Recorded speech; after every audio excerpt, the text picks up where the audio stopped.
Assalamualaikum warahmatullahi wabarakatuh.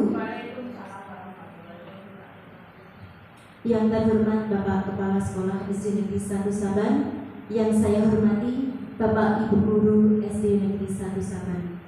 Terima kasih untuk kehadirannya di ruangan ini, karena pada kesempatan ini saya akan menyampaikan tentang penyebaran pemahaman kepada rekan di SD Negeri 1 Saban. Pada kesempatan ini saya mendapatkan tugas dalam calon guru penggerak di Angkatan 8, yaitu tentang aksi nyata modul 1.4, penyebaran pemahaman dan penerapan pengalaman budaya positif. Konsep inti budaya positif untuk yang pertama yaitu perubahan paradigma belajar, disiplin positif, nilai-nilai kebajikan, kebutuhan dasar manusia, motivasi perilaku manusia, posisi kontrol, keyakinan kelas, dan segitiga restitusi. Pembelajaran dengan paradigma baru. Pembelajaran pada paradigma baru adalah pembelajaran yang dirancang dengan prinsip pembelajaran berdiferensiasi, sehingga peserta didik dapat belajar sesuai dengan kebutuhannya berdasarkan perkembangan sesuai teori psikologi, yaitu mewujudkan profil pelajar Pancasila.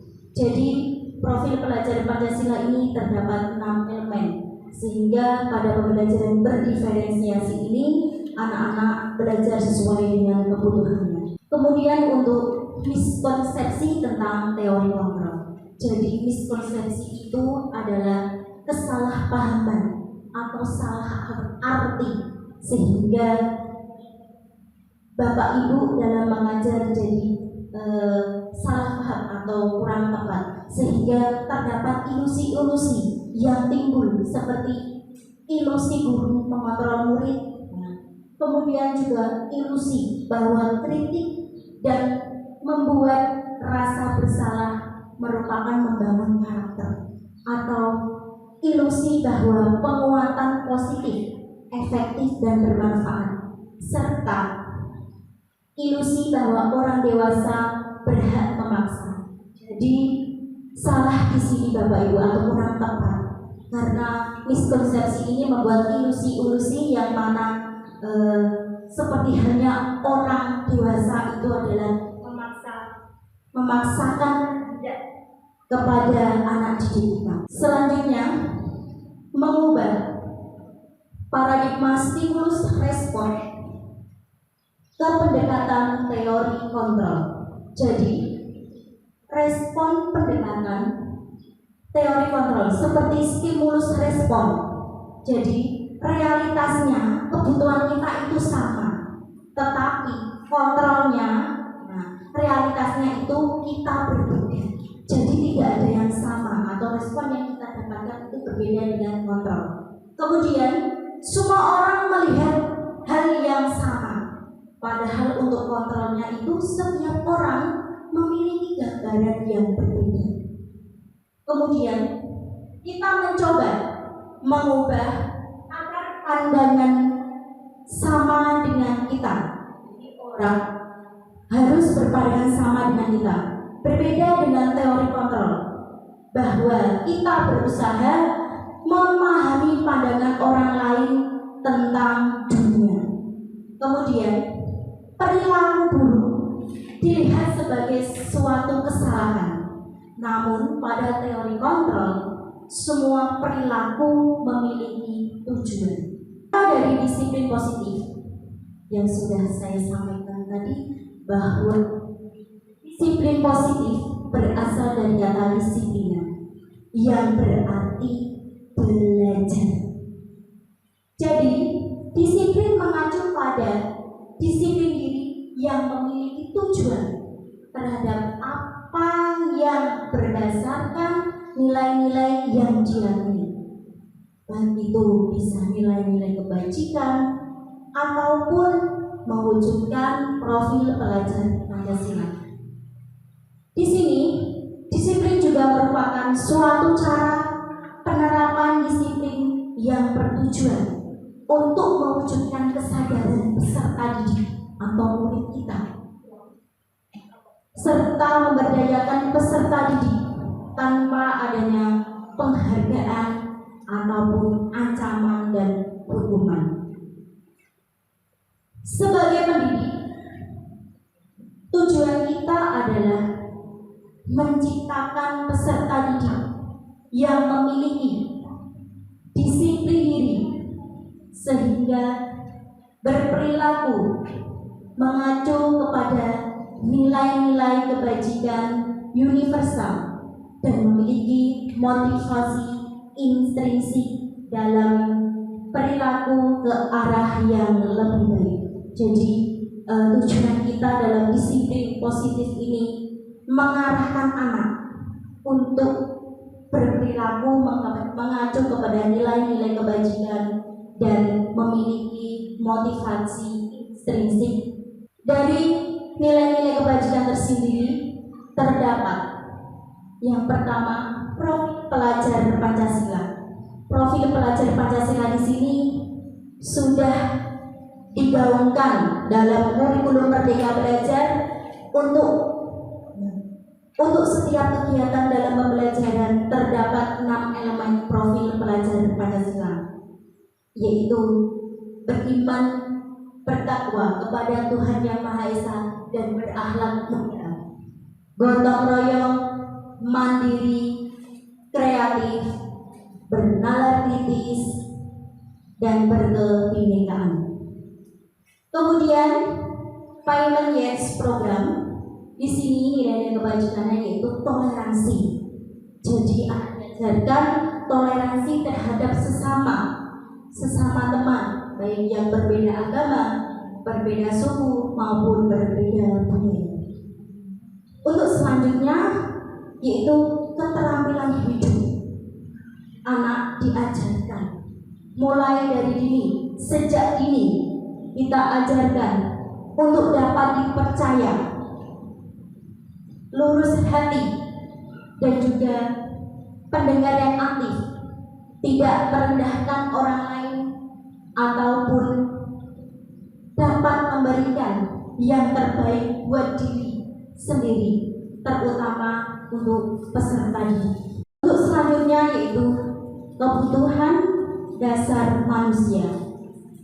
Kebutuhan dasar manusia adalah segala sesuatu yang kita lakukan untuk mendapatkan apa yang kita inginkan. Seluruh tindakan yang kita lakukan memiliki tujuan tertentu, dan semua usaha yang terbaik kita lakukan adalah dalam rangka agar kebutuhan dasar kita dapat terpenuhi. Apabila kebutuhan dasar manusia tidak dapat terpenuhi secara seimbang, maka akan timbul hal-hal yang tidak diinginkan. Maka berusaha untuk mewujudkan dan dapat memenuhi kebutuhan dasar manusia. 5 kebutuhan dasar manusia. Jadi tadi tujuan yaitu untuk mewujudkan kebutuhan dasar.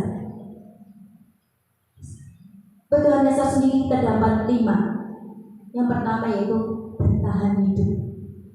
Jadi bertahan hidup, setiap hari kita mendapatkan makanan, kita mempunyai tempat tinggal, kita merasa aman, dan diri kita bisa menjaga kesehatan kita. Untuk selanjutnya, kasih sayang dan rasa diterima. Rasa diterima itu adalah kita atau anak didik kita dipedulikan. Anak didik kita diajak untuk bekerja sama, belajar dengan kelompok. Rasa terima kasih. Jadi itu untuk rasa sayang dan rasa diterima. Kemudian untuk yang ketiga yaitu penguasaan. Harga diri, keinginan untuk dianggap, memimpin prestasi, diakui dan didengar. Untuk kebebasan, di sini murid kita butuh kebebasan Bapak Ibu. memilih atau memiliki pilihan mencoba hal baru dan mampu mengendalikan arah dirinya. Jadi dapat mengendalikan dirinya dan diberikan kebebasan untuk memilih dalam proses pembelajaran. Dan selanjutnya yaitu yang terakhir, kesenangan. Dalam proses belajar mengajar, kita harus memiliki atau kita dapat memberikan suasana yang nyaman agar anak dalam belajar terasa aman. Kita timbulkan wajah-wajah ceria, anak-anak dapat tertawa bersama, dan juga anak-anak kita dalam proses pembelajaran berikan hal-hal yang humoris. Kalau pembelajaran sudah menyenangkan Bapak Ibu, maka materi yang diberikan pun juga akan diterima dengan baik. Motivasi perilaku manusia. Motivasi perilaku manusia terdapat dua. Yang pertama, motivasi intrinsik, di mana motivasi intrinsik ini kita sebagai seorang guru menghindari ketidaknyamanan atau hukuman. Jadi usahakan bahwa dalam proses pembelajaran kita berikan kenyamanan untuk siswa dan kita cari solusi untuk setiap masalah agar anak tidak merasa dihukum. Kemudian anak juga diajarkan untuk apa yang dia lakukan, apa yang dia kerjakan, mendapatkan suatu yang berharga untuk dirinya sendiri maupun orang lain. Sedangkan untuk yang selanjutnya yaitu motivasi ekstrinsik, di mana motivasi ekstrinsik ini untuk menjadi orang yang mereka inginkan dan menghargai diri sendiri dengan nilai-nilai yang mereka percaya. Motivasi perilaku manusia sendiri dalam menangani sebuah permasalahan ada 3 tindakan yang dapat kita lakukan, atau kita bisa memilih tindakan yang tepat, Bapak Ibu. Yang pertama, hukuman. Hukuman di sini pada saat dilakukan itu tidak terencana. Murid tidak tahu apa yang terjadi atau tidak dilibatkan, sehingga bersifat satu arah dan berupa bisa hukuman fisik atau psikis. Jadi hukuman seperti itu. Kemudian konsekuensi. Konsekuensi ini terencana atau disepakati sesuai aturan. Jadi jika anak melakukan suatu kesalahan, mereka akan mengetahui konsekuensinya.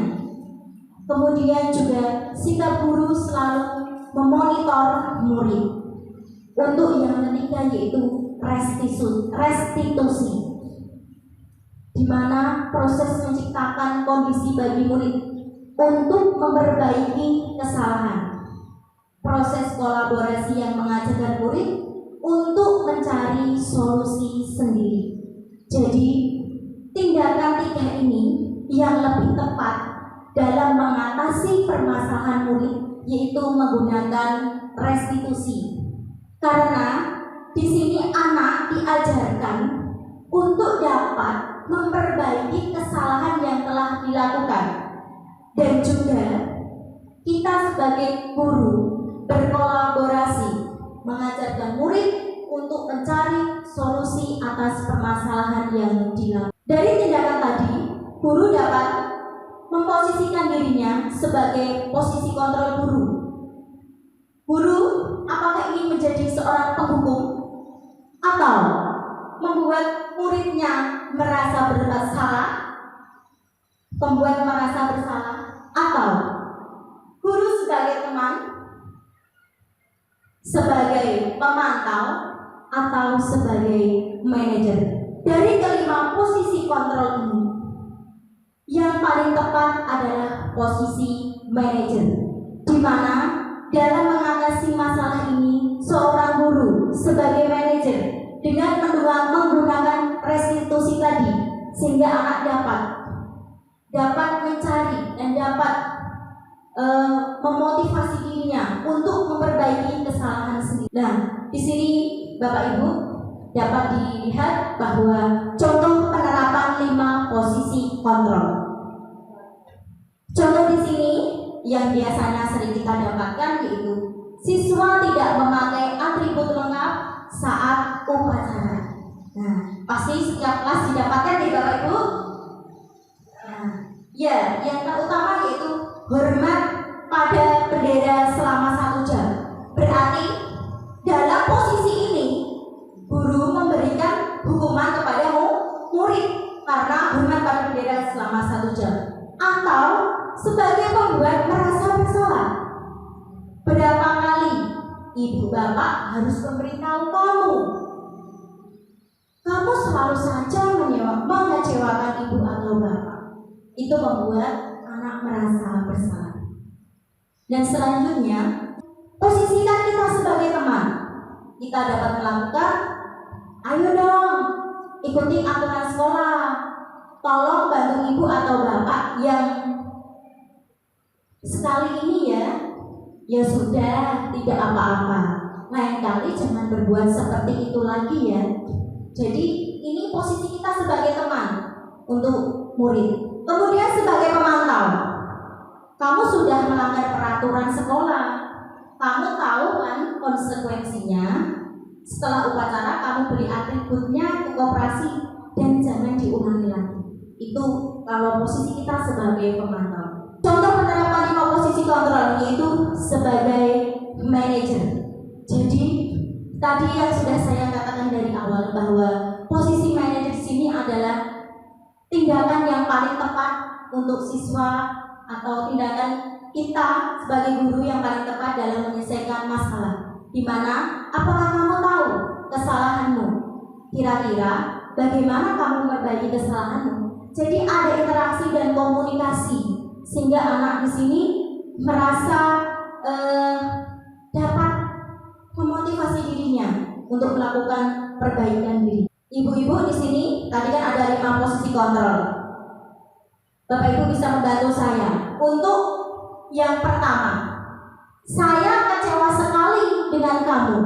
Nah, dari soal nomor 1, kira-kira jawabannya apa Bapak Ibu? Merasa bersalah atau penghukum, manajer, atau sebagai teman, atau sebagai pemantau? Coba Bapak Ibu. Saya kecewa sekali dengan kamu. Berarti iya, betul. Jadi perasaan merasa bersalah. Kamu tidak pernah benar melakukannya. Apa itu? Penghukum. Betul. Kemudian, apa rencanamu untuk menyelesaikan masalah ini? Nah, berarti sebagai apa tadi? Sebagai apa? Iya, betul. Sebagai manajer. Kemudian, ayolah lakukan demi bapak atau ibu ya. Sebagai apa tadi? Oke, baik. Sebagai teman. Dan yang terakhir, kamu tidak pernah mendapat nilai jika tidak mau mengerjakan tugas. Sebagai apa Bapak Ibu? Pemantau. Iya, betul. Sebagai pemantau. Jadi dari posisi kontrol ini Bapak Ibu sudah memahami ya. Jadi besok jika ada suatu kesalahan atau suatu tindakan yang tidak tepat dilakukan siswa, kita bisa melakukan posisi kontrol tersebut. Nah, selanjutnya yaitu di sini Bapak Ibu di dalam kelas melakukan atau membuat keyakinan kelas. Kenapa Bu? Kok keyakinan kelas? Mengapa bukan peraturan kelas? Karena begini Bapak Ibu, kalau keyakinan kelas itu dibuat oleh guru dan siswa bersama-sama untuk kegiatan proses pembelajaran, sedangkan peraturan itu sudah mengatur, dibuat oleh sekolahan, kemudian untuk ditaati bersama. Apabila dilanggar maka akan menerima konsekuensinya atau hukuman. Nah, pembentukan keyakinan kelas Bapak Ibu nanti bisa dicoba di kelasnya masing-masing ya. Jadi bisa menggunakan kertas manila, kemudian kertas pop-it ada lemnya. Itu nanti anak-anak diberikan gambaran terlebih dahulu tentang keyakinan kelas yang akan disepakati bersama.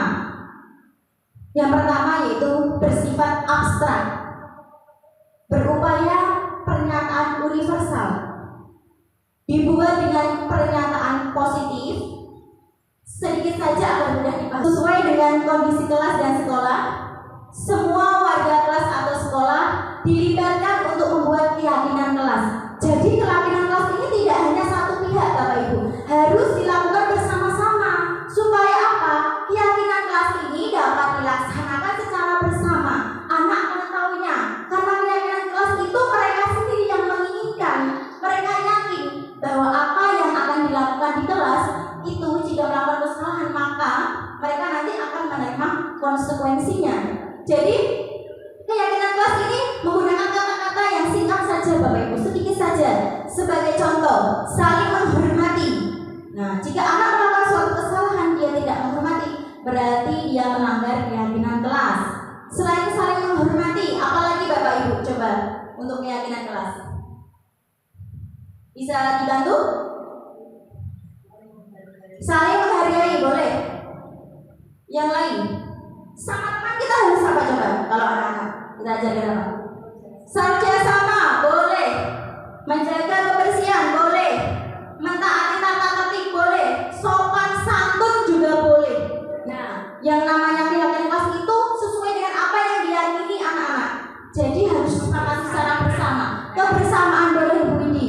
Nah, dan ini harus diyakini baik dari gurunya maupun muridnya, seperti itu. Nah, dalam tindakan tadi yang sudah saya sampaikan bahwa di sini ada segitiga restitusi. Segitiga restitusi ini adalah suatu proses dialog yang dijalankan oleh guru agar dapat menghasilkan murid yang mandiri dan bertanggung jawab. Jadi pada saat ada masalah kita bisa menggunakan segitiga restitusi. Untuk 3 restitusi tersebut ada 3 cara yang dapat kita lakukan. Yang pertama, menstabilkan identitas. Yang kedua, validasi tindakan yang salah. Dan yang ketiga, menanyakan keyakinan. Dan tadi yang sudah dibahas, keyakinan kelas tadi ada saling menghormati, sopan santun, saling menghargai, kerjasama, kebersamaan, dan lain sebagainya. Masih banyak yang bisa ditentukan di kelasnya masing-masing. Nah, untuk tadi menstabilkan identitas. Jadi pertama, kita sebagai manajer yang pertama yaitu berdasarkan prinsip membuat kesalahan adalah bagian dari proses pembelajaran. Jadi di sini tindakan yang pertama kita lakukan menstabilkan identitas. Nah, kepada anak kita dapat melakukan berbuat salah itu wajar. Tidak ada manusia yang sempurna. Bapak Ibu juga pernah melakukan kesalahan itu kok. Atau Ibu atau Bapak tidak mau mencari siapa yang salah, tapi Ibu Bapak ingin mencari solusi dari permasalahan ini. Itu untuk pertama pada saat kita menanyai murid yang melakukan suatu atau melanggar keyakinan kelas tadi. Terus selanjutnya yang kedua yaitu validasi tindakan yang salah. Nah, kita memvalidasi. Coba dari validasi tindakan yang salah ini kita dapat memakai kata-kata yang tepat seperti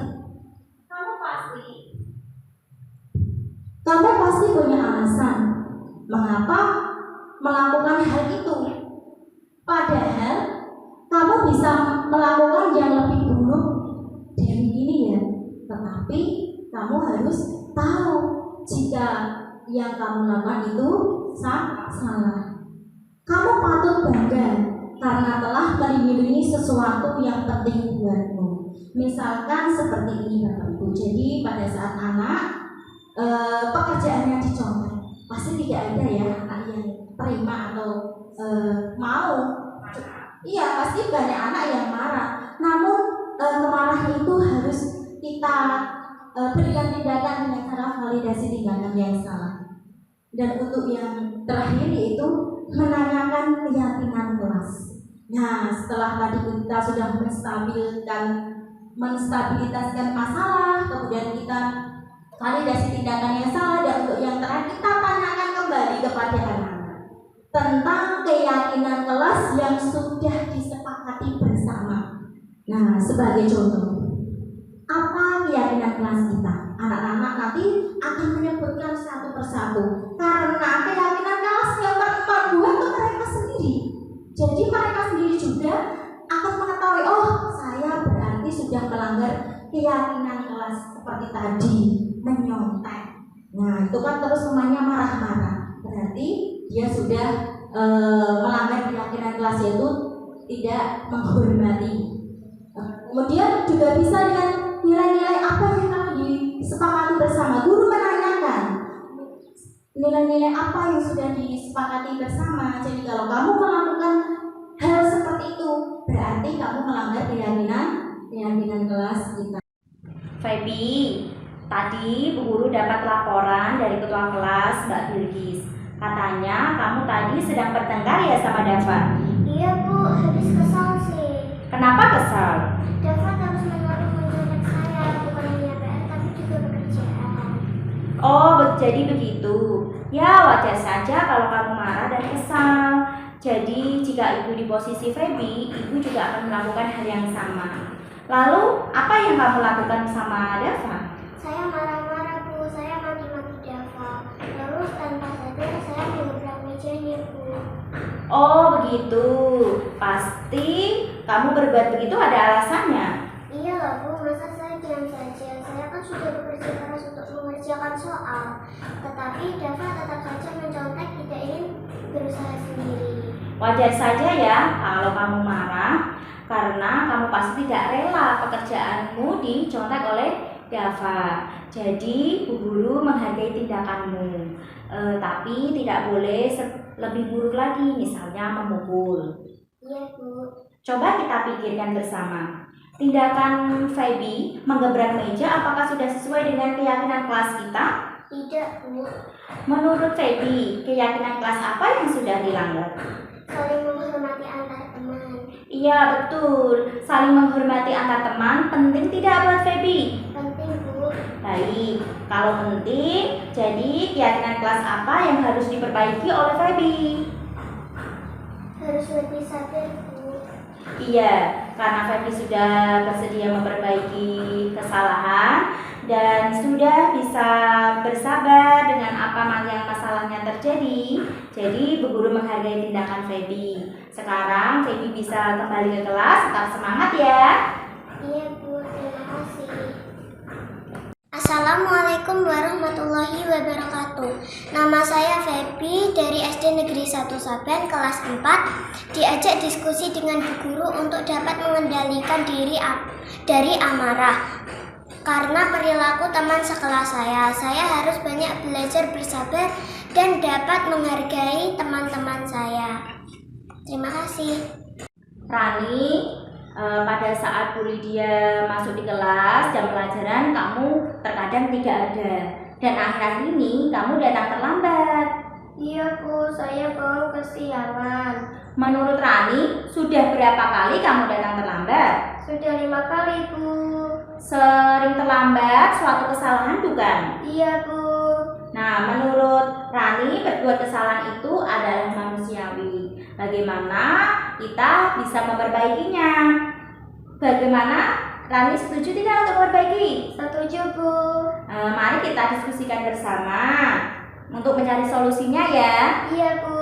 Rani sering datang terlambat, tentu ada alasannya. Alasannya datang terlambat kenapa Rani? Karena saya sering begadang Bu sambil main HP jadi kurang tidur. Kamu tentu mengetahui ya keyakinan kelas kita. Kemudian keyakinan kelas apa yang sudah kamu langgar? Disiplin Bu. Nah, disiplin. Menurut Rani, disiplin itu penting tidak? Penting Bu, karena dapat membuat saya datang tepat waktu dan bisa menghargai waktu. Iya betul. Jadi disiplin itu sangat bermanfaat untuk kita. Pekerjaan kita akan mudah selesai dan tidak menumpuk. Kemudian kita menghargai orang di sekitar kita. Kita bertanggung jawab atas diri kita. Iya Rani? Iya Bu, saya menyesal sudah sering datang terlambat. Saya mohon maaf sudah sering terlambat. Iya, baik Rani. Karena kamu sudah minta maaf, Bu Lydia hargai tindakan yang kamu lakukan. Terima kasih, Bu. Ya, untuk kedepannya Bu Guru akan bekerja sama dengan orang tuamu agar kamu tidak sering datang terlambat lagi ya. Ya, Bu. Nah, sekarang kamu boleh masuk ke kelas. Terima kasih, Bu. Assalamualaikum warahmatullahi wabarakatuh. Nama saya Rani dari kelas 4 SD Negeri 1 Saban. Terima kasih Bu Guru, saya senang sekali diajak diskusi dengan Bu Guru agar menemukan solusi atas kesalahan yang telah saya lakukan. Saya tidak akan begadang lagi dan tidak terlambat sekolah.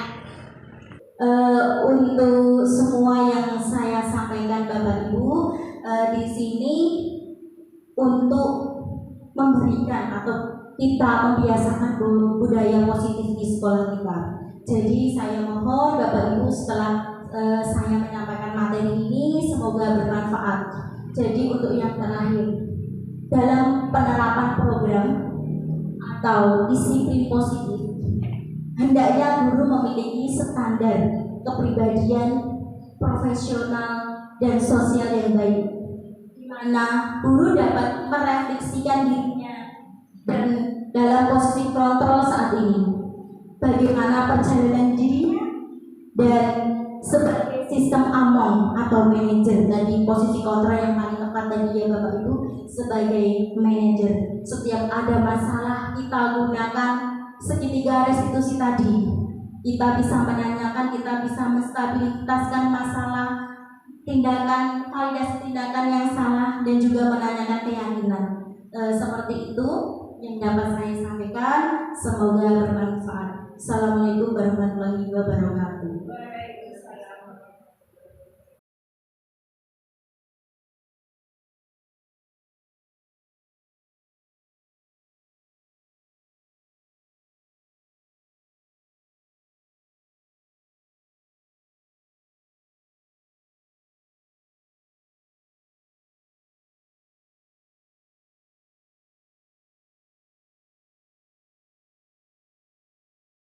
Assalamualaikum warahmatullahi wabarakatuh. Waalaikumsalam warahmatullahi wabarakatuh. Terima kasih. Mana semangat tuh? Semangat, Bu. SD Negeri 1 Saban. Luar biasa. Kelas 5. Gaspol. Oke, sip. Anak-anak, hari ini Bu Lydia ingin mengajak kalian untuk membuat keyakinan kelas. Apa tadi? Keyakinan kelas. Oke, betul. Apakah anak-anak pernah mendengar keyakinan kelas? Pernah. Baru saja ya? Oke. Jadi begini anak-anak. Keyakinan kelas itu sama halnya seperti dengan tata tertib.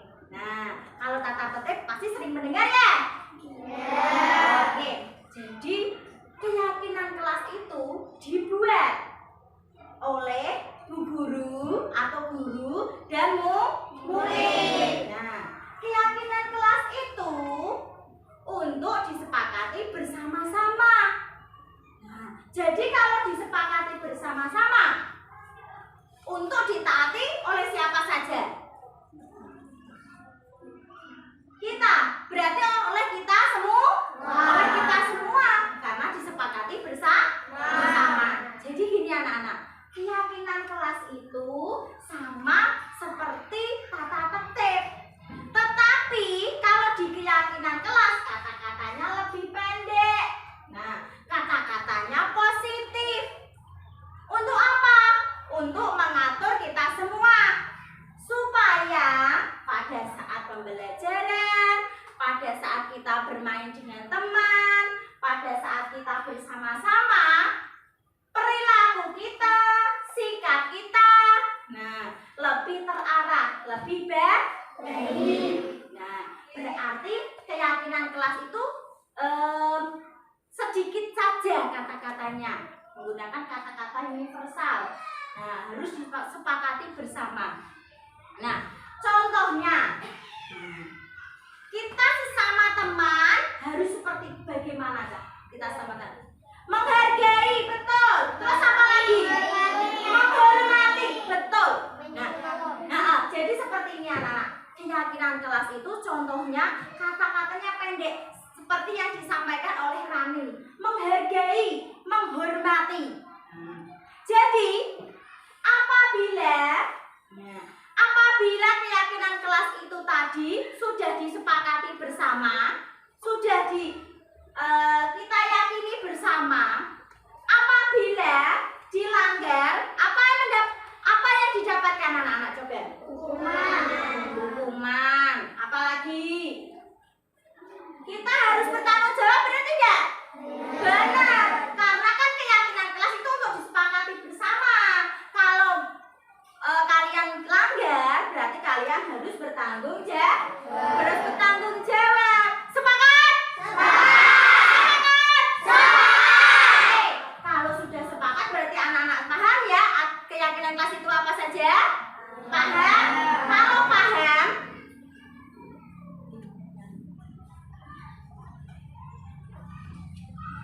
Bu Guru memiliki kertas post-it.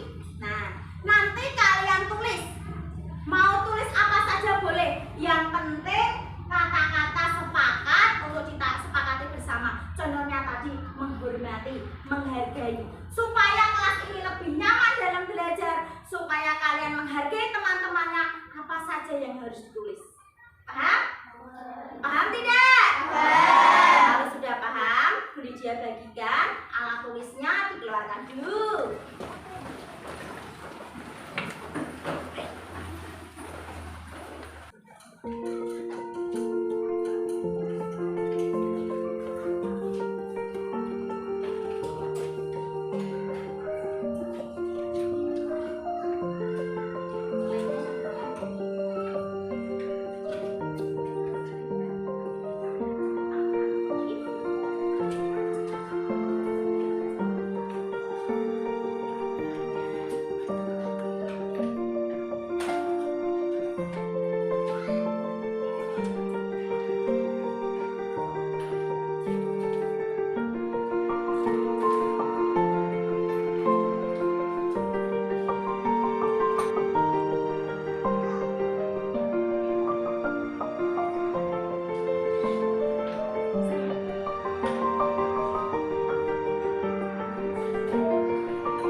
Oh ya, oke. Sekarang ya boleh duduk Mbak Bilkis.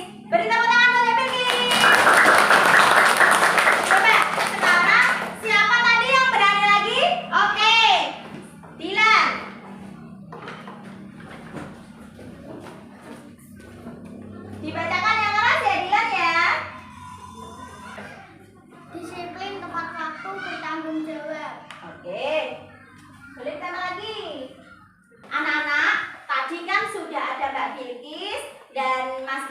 membacakan keyakinan kelas. Nah, sekarang perhatikan ya, kalau nanti ada kata-kata yang sama, berarti sudah sama ya, atau tidak perlu dipakai lagi. Misalkan tadi kan satu kelas banyak, lah kok saling menghormati saling menghormati semua, berarti nanti diambil salah satu ya. Siap ya? Nah, sekarang Bu Guru bacakan saling menghormati. Di sini juga ada saling menghormati, dan yang Putri juga ada saling menghormati, berarti sama ya. Nah, sudah kita sepakati bersama. Untuk yang pertama tadi apa? Saling menghormati. Kurang keras. Yang pertama apa? Saling menghormati. Oke, jangan teriak-teriak ya. Yang keras tapi suaranya yang lantang seperti itu. Kemudian untuk disiplin. Nah, disiplin di sini juga disiplin. Oh ya, disiplin waktu.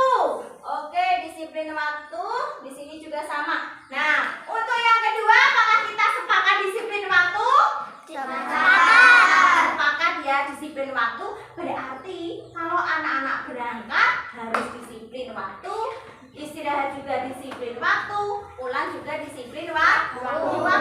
Supaya apa? Supaya kita dapat melaksanakan keyakinan kelas bersama. Coba, tadi kan sudah Widya jelaskan. Jika itu dari keyakinan kelas kita semua sudah kita sepakati bersama. Kalau sudah kita sepakati bersama, berarti anak-anak siap untuk melaksanakan secara bersama. Kalau sudah, alhamdulillah kita sudah membuat kesepakatan kelas. Bu Guru berharap kalian benar-benar melaksanakan keyakinan kelas dengan penuh tanggung jawab, supaya kita semua yang ada di kelas ini dapat belajar dengan nyaman, dapat belajar dengan bahagia. Terima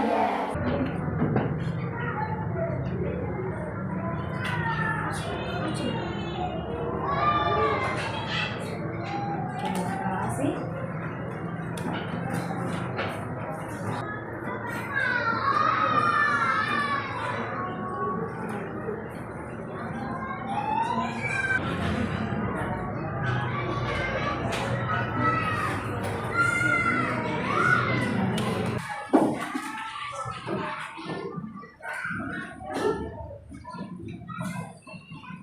Santai saat jauh kita kan.